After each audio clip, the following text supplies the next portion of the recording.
Assalamualaikum warahmatullahi wabarakatuh. Perkenalkan, nama saya Muhammad Giat Sadi Akbar dengan NIM D1A020359 dari Fakultas Hukum Universitas Mataram. Akan menjelaskan tentang mekanisme pengajuan permohonan untuk perkara di Mahkamah Konstitusi dengan mata kuliah Hukum Acara Mahkamah Konstitusi. Salah satu substansi penting perubahan Undang-Undang Dasar Negara Republik Indonesia tahun 1945 adalah keberadaan Mahkamah Konstitusi sebagai lembaga negara yang berfungsi menangani perkara tertentu di bidang ketatanegaraan dalam rangka menjaga konstitusi agar dilaksanakan secara bertanggung jawab sesuai dengan kehendak rakyat dan cita-cita demokrasi. Kewenangan konstitusional Mahkamah Konstitusi untuk melaksanakan prinsip check and balance yang menempatkan semua lembaga negara dalam kedudukan setara hingga terdapat keseimbangan dalam penyelenggaraan negara. Keberadaan Mahkamah Konstitusi merupakan langkah nyata untuk dapat saling mengoreksi kinerja antar lembaga negara. Mahkamah Konstitusi dalam memutus perkara tetap mengacu pada prinsip penyelenggaraan kekuasaan kehakiman, yakni antara lain dilakukan secara sederhana dan cepat, yaitu yang pertama, pengajuan permohonan. Permohonan yang diajukan harus memenuhi ketentuan-ketentuan sebagai berikut. A. Ditulis dalam bahasa Indonesia. B. Ditandatangani oleh pemohon sendiri atau kuasanya. C. Dalam 12 rangkap. D.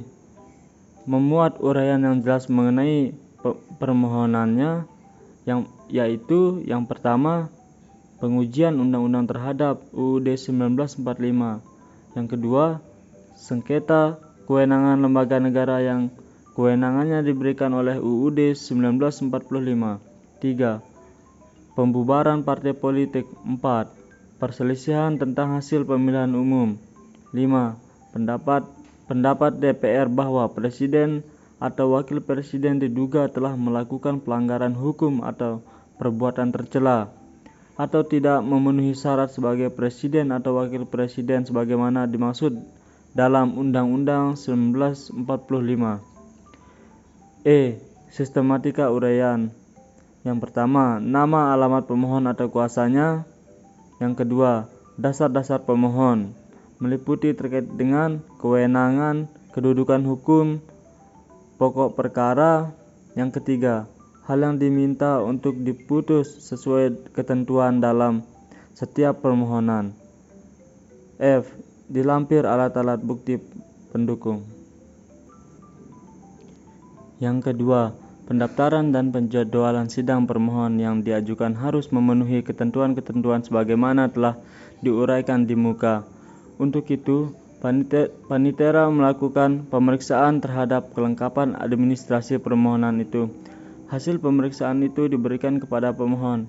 Dalam hal pemohon belum lengkap, pemohon diberi kesempatan untuk melengkapi dalam tenggat waktu 7 hari kerja. Bila permohonan itu telah lengkap, maka segera dicatat dalam buku registrasi perkara konstitusi dan permohonan diberikan akta registrasi perkara. BRPK itu merupakan catatan tentang kelengkapan administrasi, nomor perkara, tanggal penerimaan berkas, nama pemohon, dan pokok perkara. Setelah permohonan dicatat dalam BPRK, dalam waktu paling lambat 14 hari kerja, hari sidang pertama untuk ditetapkan. Sidang pertama ini dapat dilakukan oleh panel atau pleno hakim. Untuk itu, ketetapan hari sidang tersebut diberitahukan kepada para pihak melalui juru panggil dan masyarakat diberitahukan melalui penempelan salinan pemberitahuan tersebut pada papan pengumuman MK. Sebelum atau selama pemeriksaan dilakukan, pemohon dapat menarik kembali permohonannya. Untuk itu, Ketua Mahkamah Konstitusi akan menerbitkan ketetapan penarikan kembali. Akibat hukum dari penarikan kembali ini, pemohon tidak dapat lagi mengajukan permohonan yang dimaksud. 3. Alat bukti. Pasal 36 UU MK menguraikan alat bukti yang dapat digunakan para pihak untuk membuktikan dalilnya. Alat bukti ini disesuaikan dengan sifat hukum acara MK sehingga agak berbeda dengan alat-alat bukti yang dikenal dalam hukum acara perdata. Namun, acara pidana maupun hukum acara peraturan macam-macam alat bukti yang dapat diajukan ke Mahkamah Konstitusi adalah surat atau tulisan antara lain: A. Keterangan saksi, B. Keterampilan ahli, C. Keterangan para pihak, D. Pertunjukan, dan terakhir alat bukti berupa informasi yang diucapkan, dikirimkan, atau diterima dan disimpan secara elektronik dengan alat optik atau yang serupa dengan itu. Alat bukti yang disertakan dalam permohonan itu akan diperiksa oleh hakim di dalam sidang.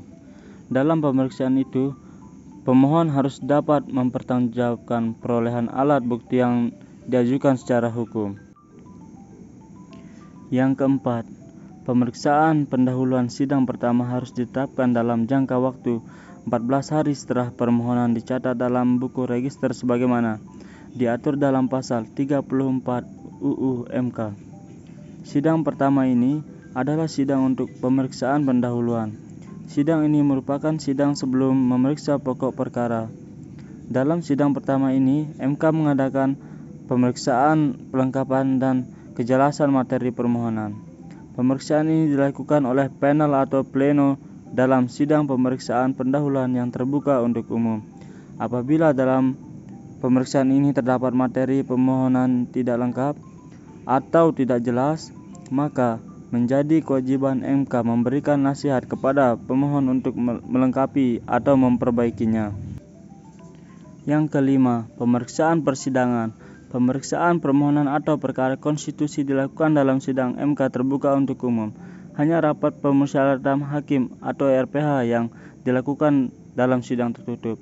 Karena sidang terbuka itu dapat dihadiri oleh siapa saja, sedangkan pemeriksaan perkara itu memerlukan keseksama yang tinggi dan ketenangan, maka setiap orang yang hadir dalam persidangan itu wajib menaati tata tertib persidangan.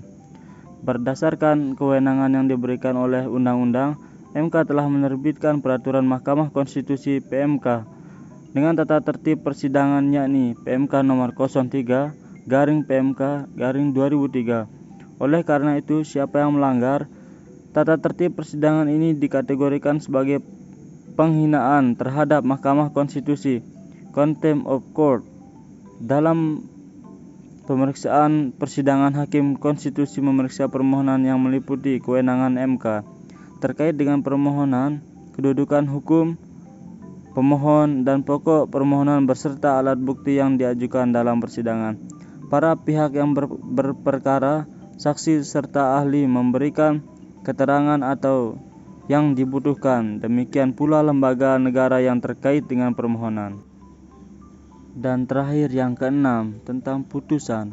Dasar hukum putusan perkara konstitusi adalah Undang-Undang 1945 sebagaimana konstitusi tertulis negara Republik Indonesia.